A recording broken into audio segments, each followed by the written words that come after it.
Good morning, everyone, on this Monday. Hopefully you had a wonderful weekend and are ready to take on a brand new week. I'm Kelsey Marier, your host and producer for Morning Pulse, which is a digital broadcast that we bring you every weekday morning at 8:30 with top local headlines in a short formatted newscast.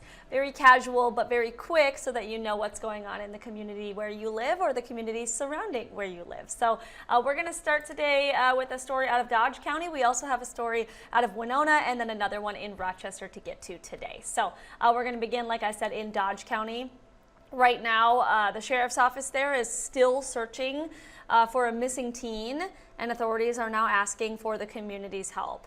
So 17-year-old Kiera McGuire of Manorville hasn't been seen since leaving her home last Monday. So for a whole week now, she has not been seen or heard from. Deputies believe that she may have been traveling to the Twin Cities area. Law enforcement and her family are concerned about her welfare, which is why they put out this alert about her being missing. So we have a photo of her on your screen right now. Again, her name is Kiera McGuire. She's 17 years old. She is 5'5", 115 pounds, and has blondish hair with blue eyes. If you know anything about where Kiera may be, you are asked to call the Dodge County Sheriff's Office. We do have that information for you on our website, kettc.com. If you need the phone number, we have that there. But again, anyone who sees Kiera or knows where she may be, please contact the authorities in Dodge County. Next up, we have a bicyclist who is recovering this morning after being hit by a car in Winona. This happened around 10:50 Sunday morning on Highway 61 at Huff Street. So according to the Minnesota State Patrol, 30-year-old Jessica Smith of Winona was driving north on Highway 61 when her car ended up hitting a bicyclist at Huff Street, kind of where that intersection is. So 67-year-old Scott Sabata was the person riding that that bicycle. He was taken to Gunderson Lacrosse, the hospital there, with some non-life-threatening injuries, and we're told Smith, the driver of the car, was not hurt. Again, this was out of Winona.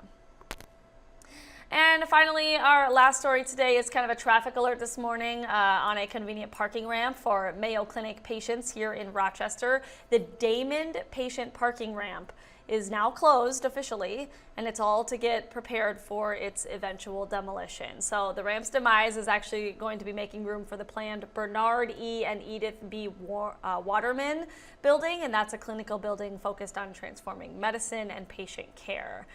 So that ramp is now closed, so we want people to know about that as they are making their commute today, looking for somewhere to park today. The entire project is part of Mayo Clinic's Bold Forward Unbound initiative. That's a $5 billion venture kind of set to be completed in the year 2030. And in order to accommodate this change of the parking lot being closed, several adjustments have been made to the downtown parking layout just in general. So I'm going to go over a few of those changes here, or the adjustments. So the west parking ramp, also called Ramp 9, is going to reserve levels 1 through 5 for patient parking only. And then staff parking in that same ramp will be confined to levels 6 and above. Then those going to the Gonda building should be parking in the first 5 levels of Ramp 9, and patients heading over to Methodist Hospital are asked to park in the Graham parking lot, and that's just north of the Damon parking ramp. So that's just some changes because of all of this and because of that ramp now being closed. We do have all the details listed out for you on our website, kettc.com, but we just wanted to make sure that people knew about this going into work this morning, or if you are a visitor and are getting care at Mayo Clinic and need to know where to park as well.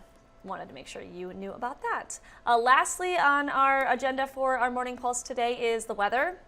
Today is another first alert day, not only because we're going to be dealing with extreme heat once again today. Meteorologist Ted Schmidt said heat indexes into the hundreds, so up to 105 is what it's going to feel like today. So not only is that extreme heat why we are calling a first alert day for today, but also there is potential for some strong to severe storms later tonight into the overnight hours. So that is something that we are watching. Our entire weather team is obviously going to be watching that today and keeping you informed so that you know how to keep keep you and your family safe ahead of the heat and ahead of those storms again later tonight, kind of into the overnight hours for Tuesday. So make sure that you are weather aware. By doing that, you can download our free KETTC news and weather apps right to your smartphone.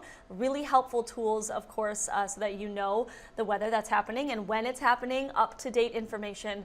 We have a big weather team that works really hard to make sure that you guys know what's going on in the weather department. So feel free to do that. Otherwise, you can follow our social media pages, of course, KETTC on Facebook, on X, on YouTube, and on Instagram and TikTok to make sure that you are getting those weather updates on a first alert day like today, wherever you are, whether you're watching on TV, maybe you're watching on your phone, getting that information from your tablet or wherever you are. So we just want to make sure that you are aware and safe. So that is all that I have for you on Monday for your local news and weather headlines. I'll see you right back here on Tuesday.